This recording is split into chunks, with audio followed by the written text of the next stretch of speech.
the fires are still burning, believe it or not. Fortunately, they've not increased in size for a few days now. The AQI today in LA was 37, which means something. I don't know what it means. Guillermo, do you know what it means? Air quality something. Air quality index, which, you know, is something we look at regularly, but the health experts say it doesn't apply to this situation because there are particles in the air they don't even measure for, so you don't know what to do. This morning, I asked Google AI where the best air quality in Southern California is. It said Altadena, which is not the right answer. Altadena is the epicenter of the Eaton fire. It said Altadena, Glendora, and the Pacific Palisades were the top 3 in air quality. Just in case you've been wondering if AI really is trying to kill us, it is. It's going to. President Biden last night delivered his farewell address to the nation. He did it live from the Oval Office. The speech was 18 minutes long, which is also the amount of time it takes the president to pee.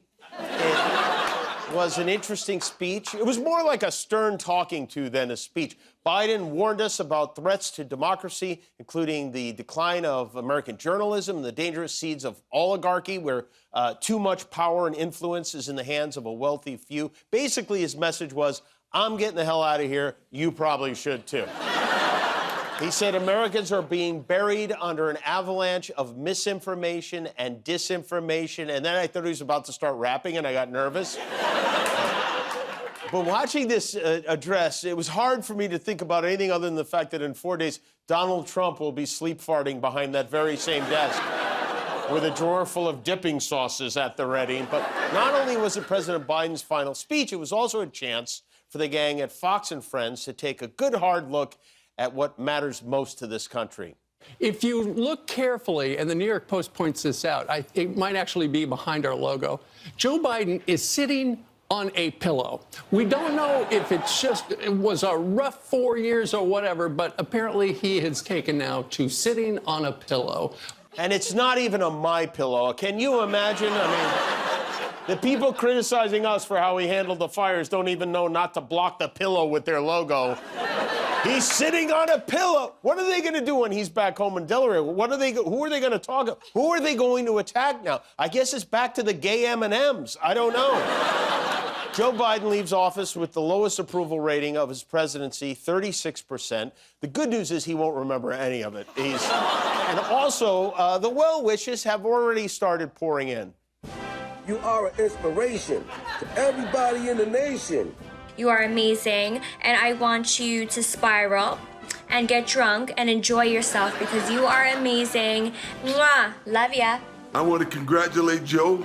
Deserving winner. You got my vote, I got to tell you that. Keep alive, keep doing what you want to do, following your dreams, going for it, and being the greatest you can possibly be.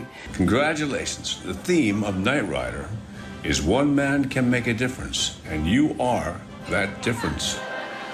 That was the theme of Knight Rider? Wait a minute.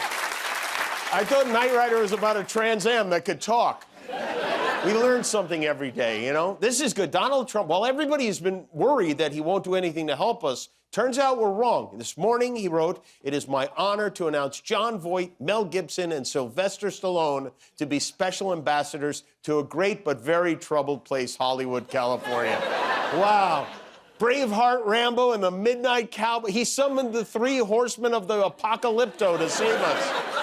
They will serve as special envoys to me for the purpose of bringing Hollywood, which has lost much business over the last few years, to foreign countries back bigger, better, and stronger than ever before. In other words, Trump saw the Expendables 3 on his plane last night and is like, I need those guys to help. These 3 very talented people will be my eyes and ears, and I will get done what they suggest. It will again be like the United States of America itself, the golden age of Hollywood. And who better to be Trump's eyes and ears than 86-year-old Jon Voight? Kevin Sorbo must be devastated that he was not included in it. Trump may be headed here next week. He is supposedly coming to California to survey the damage and call people names. It'll be good to see him. It's been too long. You know, all week we've been collecting essential items for victims of the fires in our back parking lot. Our staff donated a lot of this, and hundreds and hundreds of people showed up with diapers, water, food and socks. Our friends at Diageo dropped off a ton of stuff today. Someone even dropped off Spam and funnel cakes, which is a combination I highly recommend, and I do mean highly when I say that. Today, we are delivering what we've collected so far to the hard-hit community of Altadena. They lost 50% of the buildings in Altadena. The devastation is hard to even wrap your head around. Half the town is just gone. It's a very tough situation, but the people who live there are tough people. And the vice chair of the town council in Altadena is a guy named Nick Arnzen. There's Nick right there. Hi, Nick. Nick lost his home. He has 4 kids. How is everyone, Nick? We're hanging in there, you know. We're trying to be complete and whole. My son's a new Marine. He's coming in from North Carolina tomorrow, so we'll just keep holding on to each other. Now, Nick, I know you've been working nonstop, not only to help others, but also to help us figure out how to help others. What is a very local way that we can help the people of Altadena right now? Look, what you're doing here, right, you're doing right now, the fact that, you know, I'm not in denial, I'm devastated, but I'm smiling. I'm finding joy because you've provided our community with a way to celebrate being together, and I appreciate that.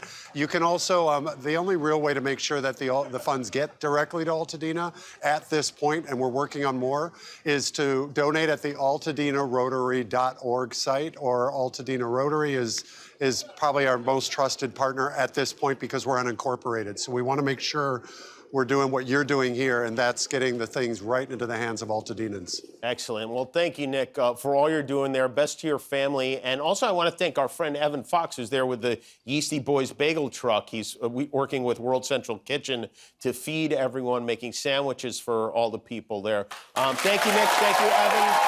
If you want to help Altadena, go to altadenarotary.org. I don't know if you heard about this, but the FDA yesterday announced a ban on red dye number 3, which I have to say really sucks. I loved red dye number 3. It was my favorite red dye.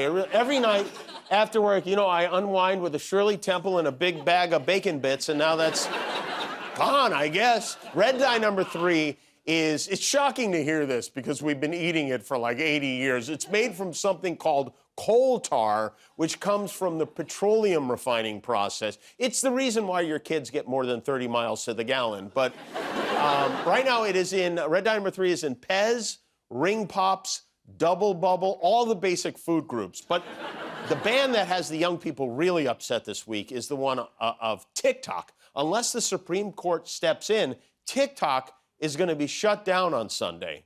The fate of the 5th most popular social media app on Earth depends on whether a group of teenage girls can deliver a new RV to Clarence Thomas by midnight on Saturday night. You know, online people get annoyed with me because when I say TikTok is an app for teenagers, and they're right, it is not an app for teenagers. Just like crop tops are great shirts for old fat guys. TikTok is for everyone. The problem with TikTok is it's totally controlled by the Chinese government. I heard a good explanation of why there's a problem, because I wasn't sure why exactly it was a problem. Why the reason why the Chinese having our kids' personal information is a threat is because kids aren't kids forever. They grow up and get jobs, and when they do, the Chinese government will have all the passwords they use. They'll have everything they posted, their financial information in a lot of cases, messages. You name it, they will have it, which isn't so much of a problem if they grow up to work at, like, Petco. But some teenagers grow up and become nuclear physicists, or they join the military or the State Department. Every single person in the Army and the State Department used to be a teenager. I don't know if you knew that.